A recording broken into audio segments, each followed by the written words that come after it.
Welcome back to Fireside Knicks with your boys Alex and Ryan. So the Knicks went out and got Precious Achiuwa, 1 year, $6 million, brought him back. Good backup power forward, solid backup center. I don't necessarily think that the Knicks are done here. I think that they could still go out and find a big centerpiece. They could wait until the trade deadline next year for all we know. Julius Randle does double as that kind of physical nature inside. Having Mitchell Robinson, we'll see if he stays healthy. And then Precious obviously can step in and fill that role. Probably not at the best level. He's not going to be able to defend some of these bigger centers and box them out.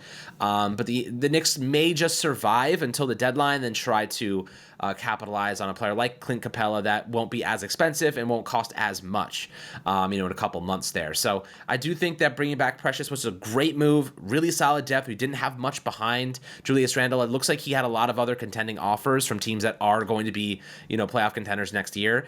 I think bringing him back is solid, good defender. He's not going to do much for you on the scoring side of things, but good positional player.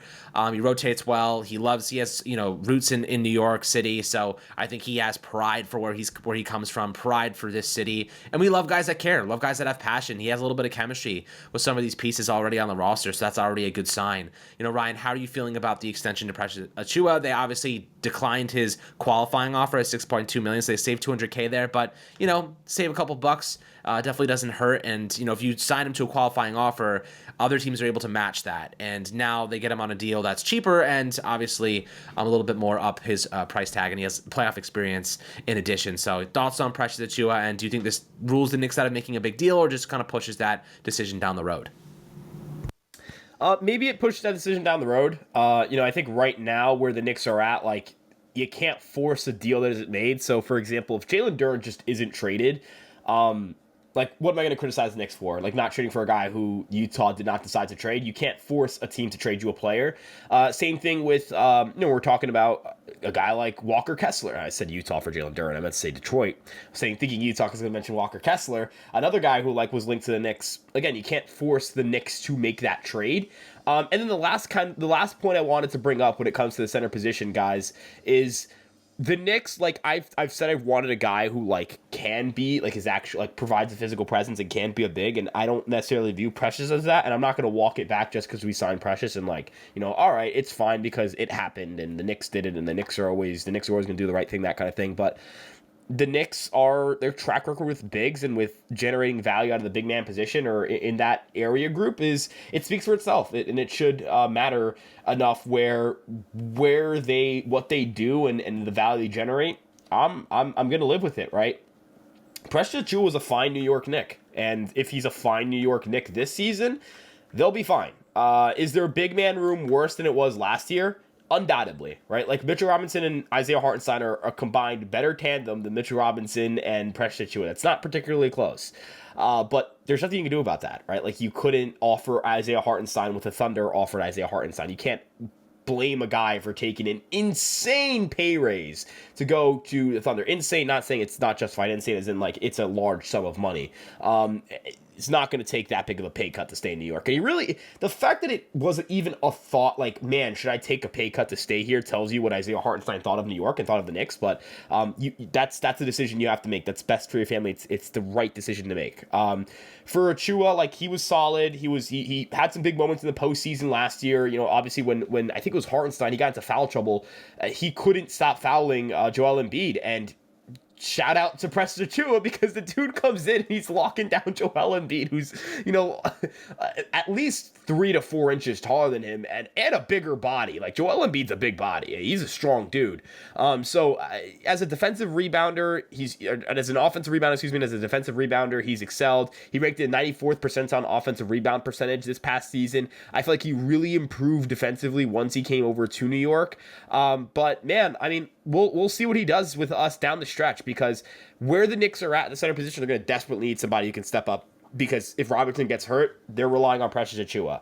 Does it rule them out of a bigger trade? I don't know. I do know that Precious Achiuwa did waive his bird right, so his veto on a no trade clause, so the Knicks can trade him and he does not get an input on it, which I think is important because how many tradable contracts do the Knicks have now? Not saying they don't have guys that people don't want, but guys who are on contracts who you want, right? Like, you don't just want to deal Julius Randle. You don't want to just deal Josh Hart. You don't want to just deal Dante DiVincenzo. You don't want to just deal Deuce McBride. You want to get value back.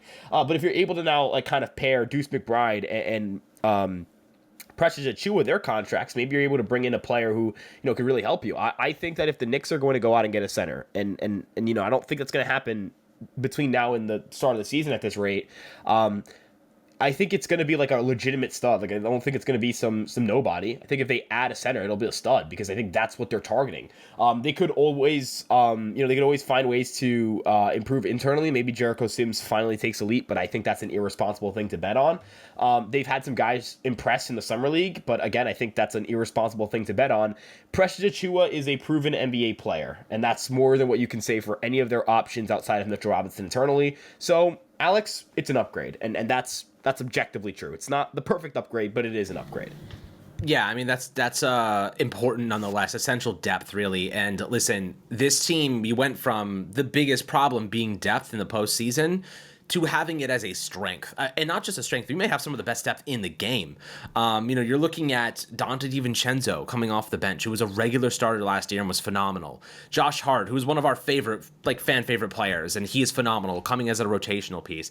Precious Achiuwa coming in as a rotational piece. Miles McBride as a rotational. We'll see the kind of impact that Tyler Kolek can have as a rookie.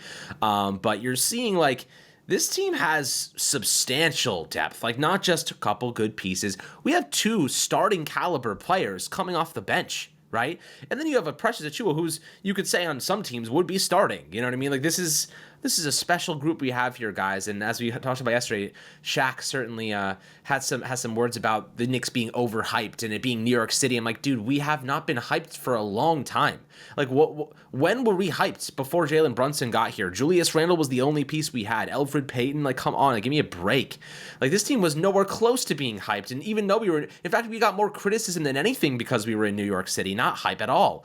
But now you see this Knicks team and you're saying, this has reason. I mean, Mikal Bridges is a star. Jalen Brunson is a superstar. You could argue, Julius Randle is a star. Mitchell Robinson is one of the best elite defending big men in the game when he's available. OG Anunoby is a star defensive player with very underrated scoring prowess, as you guys saw. He's a very solid spot-up shooter from the perimeter. And he can drive, man. He's physical. He can throw down some dunks, too. Dante DiVincenzo is one of the best three-point shooters in the game, in the sport. And you look at, of course, Miles McBride, the steps he took in the right direction. Josh Hart, one of the best rebounding small forwards in the game. One of the best energizers and best defensive pieces in the game. This team has a couple of guys, most of their guys are elite in some respects. And that is hard to find. Not every team has guys at specific positions that have elite attributes. We have elite defenders, some elite scorers, elite rebounders, elite ball handler. These guys, you mash that all together, you have a pretty damn good combination and equation, my friends. So, always happy to hear your thoughts down below on the, Precious Achiuwa signing, what you think about it. I think we are all in agreement. Good signing. I think this shouldn't deter the Knicks from going out and getting another big center at some point. But I am a little bit more okay with them waiting and being patient and letting the right deal come to them than being aggressive and spending too much on one right now. Still have a while until camp comes around and whatnot. So we'll keep you guys tuned into those any rumors or thoughts regarding that process. But as always, my friends, make sure to like and subscribe, and we'll catch you guys on the next Fireside Knicks episode.